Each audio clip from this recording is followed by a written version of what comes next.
This morning, the moment Ukraine strikes, a Russian bomber base captured in videos circulating online. Moscow saying 3 technical staff were killed in the drone attack. The base is more than 300 miles from the Ukrainian border. Kyiv says it's used by Russian planes to target Ukraine. Civilians in the Ukrainian city of Bakhmut taking heavy fire. The attack just hours after a Russian strike on Christmas Eve left at least 13 people dead and dozens injured in the city of Kherson. President Putin now saying he is willing to come to the negotiating table, but a compromise at this stage still seems unlikely.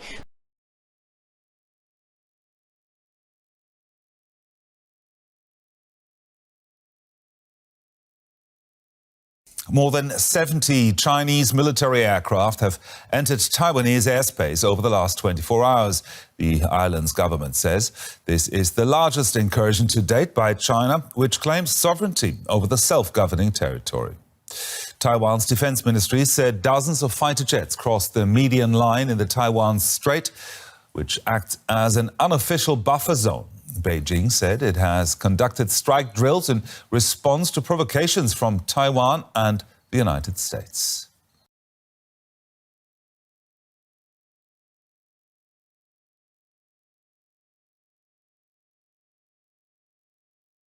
South Korea has scrambled its air force and fired warning shots after 5 North Korean drones crossed over into its territory. The incursion comes amid increased tensions between the two countries, with the North having conducted an unprecedented number of missile tests this year.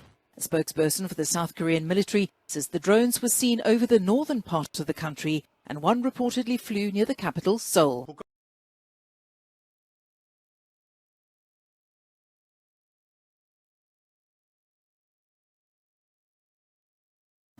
A week after saying Kosovo was on the brink of armed conflict, Serbia dispatched its army chief to the border on Sunday, marking the latest escalation between the two neighbors. Tensions boiled over earlier this month when hundreds of ethnic Serbs erected roadblocks across northern Kosovo, effectively paralyzing 2 border crossings.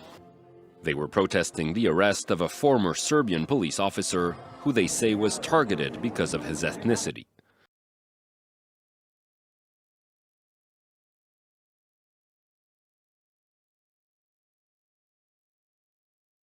More than 100 migrants from Texas, including children, were dropped outside the vice president's residence in sub-freezing temperatures on Christmas Eve.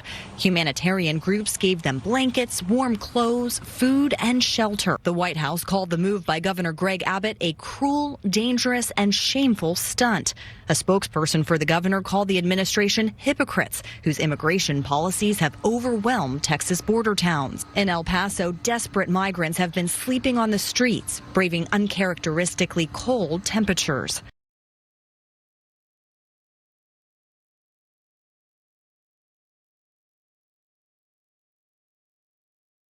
More than 180 Rohingya asylum seekers have arrived in Indonesia. This is the second boat of Rohingya to make landfall in the Indonesian province of Aceh in just 2 days. The vessel had been drifting at sea for weeks with people on board saying many had died. Now, Indonesia has granted some passengers to come ashore. Another boat of 180 people is believed to have sunk earlier this month.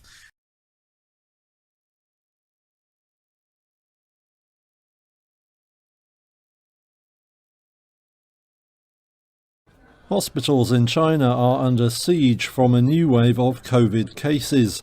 One in Shanghai said it expected half of the city's 25 million people to get infected by the end of the week after Christmas. In Beijing, healthcare workers said patients might have to be turned away due to a lack of beds and resources. The new upsurge comes after President Xi Jinping's government suddenly abandoned strict measures aimed at stamping out the virus.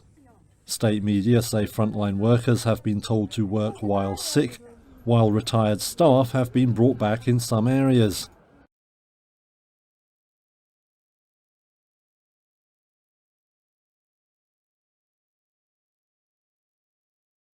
At least 10 people were killed and 5 others injured in eastern Burkina Faso when a minibus hit a landmine. The incident in the east, near the border with Niger, occurred on Christmas Day, according to government authorities.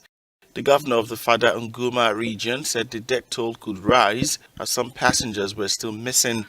No one has claimed responsibility, but this was an incident in an area where the government is battling insurgents linked to Al-Qaeda in North Africa and Islamic State fighters.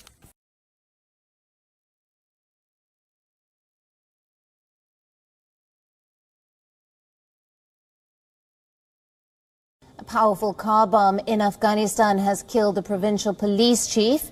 The Islamic State terror group's Afghan affiliate, the IS Khorasan, has claimed responsibility for the attack. The car bomb went off in the Faizabad, the capital of the northeastern Badakhshan province, which also shares its border with Pakistan, Tajikistan and China. The provincial police chief and 2 of his guards were killed in the attack.